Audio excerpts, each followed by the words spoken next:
Good evening, friends. We are going to learn about the fundamental duties of the Indian citizen. Fundamental duties. We have fundamental rights and duties. Both of them are both sides of the coin. Just like both sides of the coin, both are very important.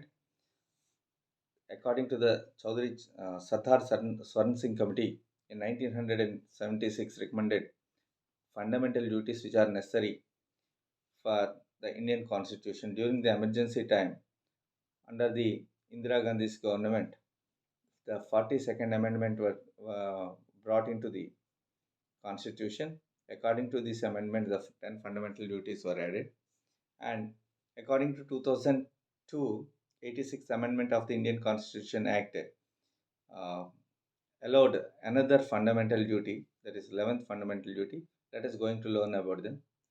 1976లో Swaran Singh committee యొక్క ప్రాథమిక సిఫార్సులను అనుసరించి అత్యవసర పరిస్థితి సమయంలో 75 నుంచి 77వ సంవత్సరం వరకు జరుగుతున్నటువంటి అత్యవసర పరిస్థితుల సమయంలో 42వ రాజ్యాంగ సవరణ చట్టం ప్రకారం భారతదేశంలోనికి 10 ప్రాథమిక విధులను జోడించడం జరిగింది. అలాగే 86వ రాజ్యాంగ సవరణ చట్టం ప్రకారం 2002వ సంవత్సరంలో 11వ ప్రాథమిక విధిని కూడా రాజ్యాంగంలో తీసుకుని రావడం జరిగింది.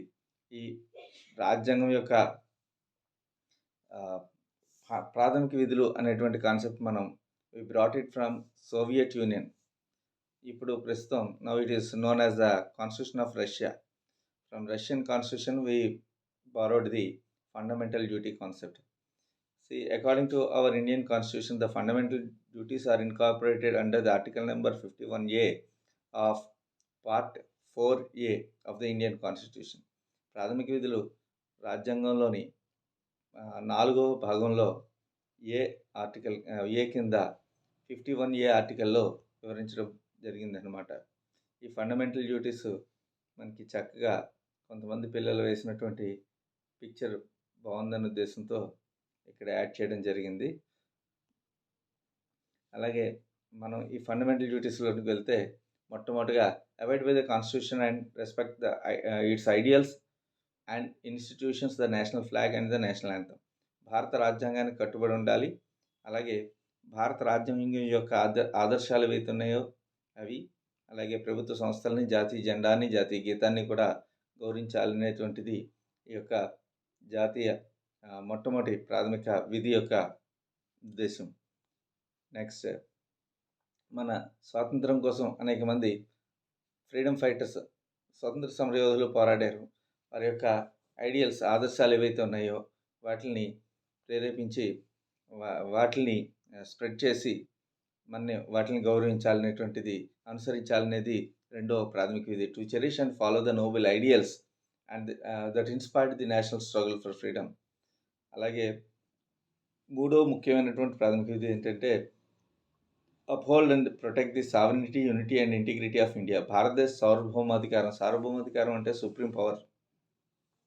ఐక్యత, యూనిటీ అండ్ ఇంటిగ్రిటీ, సమగ్రత, వీటిలన్నింటినీ కూడా సమర్థించి మన దేశం యొక్క సార్వభౌమత్వాన్ని పరిరక్షించుకోవాల్సిన బాధ్యత మన పైన ఉంది. అలాగే defend the country and render national service when called upon to do so. దేశాన్ని అలా రక్షించడం మన ప్రాథమిక బాధ్యత, విధి. అలాగే దేశ సేవ కోసం ఎప్పుడు దేశం పిలిచినా సరే సిద్ధంగా పౌరులందరూ ఉండాలనేది దీని యొక్క ముఖ్య ఉద్దేశం.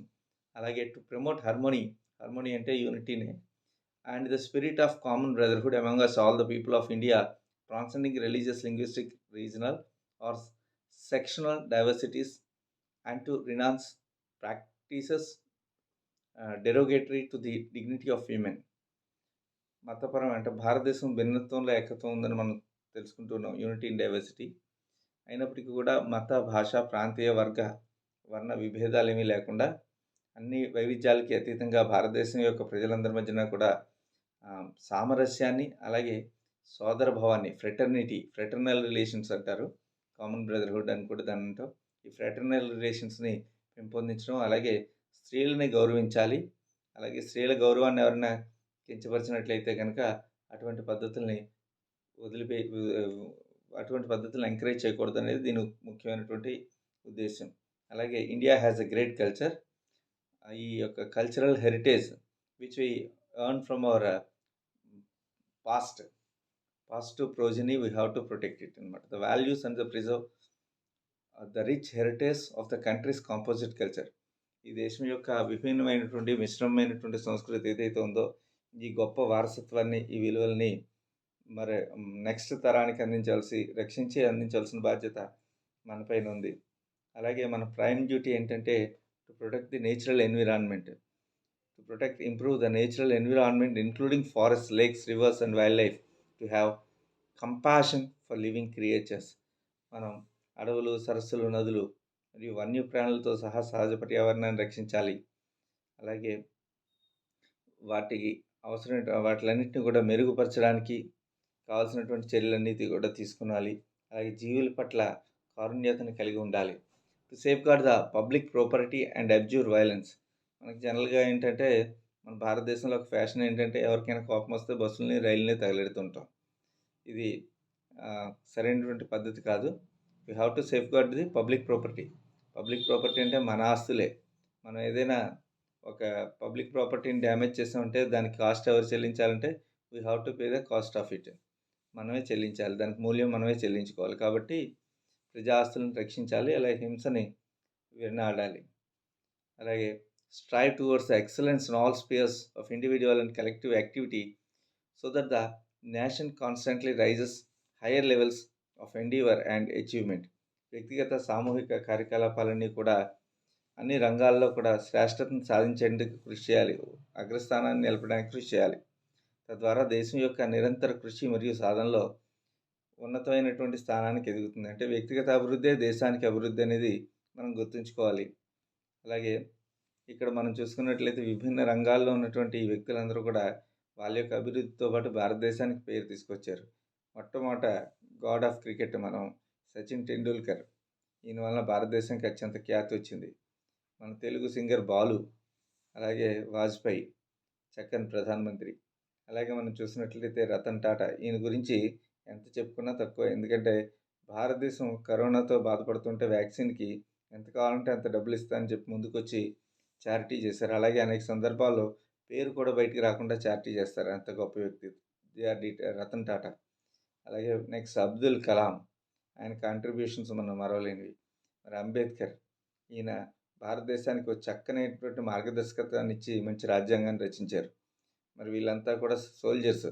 వీళ్ళ యొక్క వ్యక్తిగత అభివృద్ధితో పాటు వీళ్ళ యొక్క త్యాగాల్ని దేశానికి పరంగా పెట్టి భారతదేశ అభివృద్ధికి సమిష్టిగా కృషి చేస్తున్నారు. కాబట్టి వీరంతా మనకి గొప్ప వాళ్ళే. వీరందరూ వారి యొక్క అభివృద్ధితో పాటు దేశ అభివృద్ధికి కృషి చేస్తున్నారు. అందరికీ మనం సాల్యూట్ చేయవలసిందే. Next another one, develop scientific temper and humanism and the spirit of enquiry and reform. మనం శాస్త్ర సాంకేతిక రంగాల్లో శాస్త్రీయ దృక్పథం, మానవతావాదంతో పాటు అది శాస్త్ర సంబంధమైనటువంటి విచారణ అంటే ఏంటంటే ఎంక్వైరీ, క్వశ్చనింగ్, ఎందుకు, ఏమిటి, ఎలా అనేటువంటి రీజన్, కార్యకరణ సంబంధాలను తెలుసుకోవడం ద్వారా, అలాగే సమాజంలో వస్తున్నటువంటి మార్పులతో ఈ శాస్త్ర సాంకేతిక అభివృద్ధి రంగాల్లో అభివృద్ధిని సాధించడం ద్వారా ఈ స్ఫూర్తిని ఎంకరేజ్ చేయాలి, ఎన్హాన్స్ చేయాలి అనేది దీని యొక్క ముఖ్యమైనటువంటి ఉద్దేశం.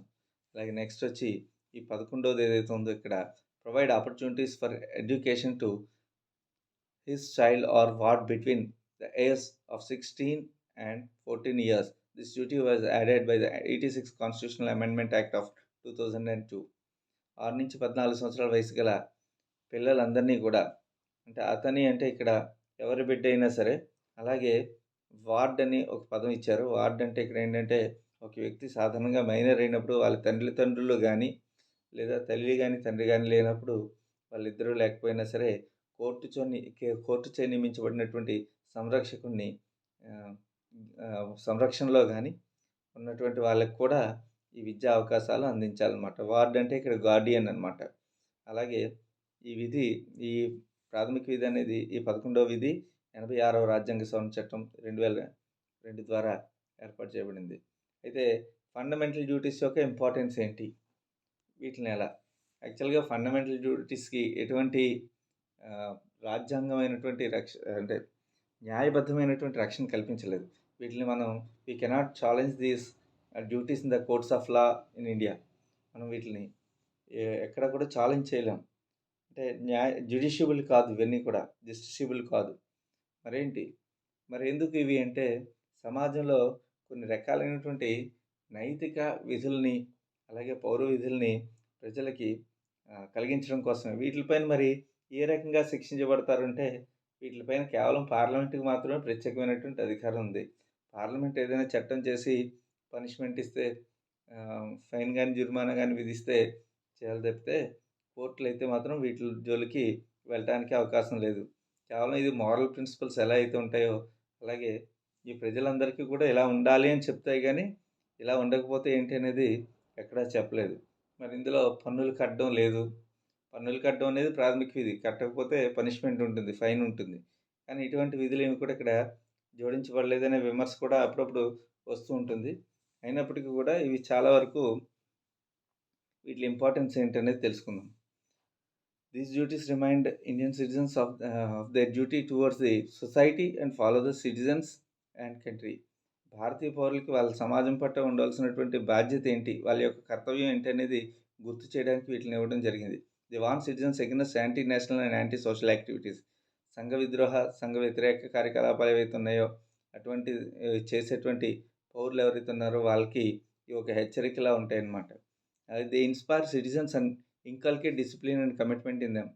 ఇవి పౌరులకి చక్కని స్ఫూర్తినిస్తాయి, క్రమశిక్షణనిస్తాయి. అలాగే వారిలో ఒక చక్కని నిబద్ధత అంటే ఒక కమిట్మెంట్, ఒక దృఢమైనటువంటి నిశ్చయం దేశం పట్ల కలిగించడానికి ఉపయోగపడతాయని చెప్పొచ్చు.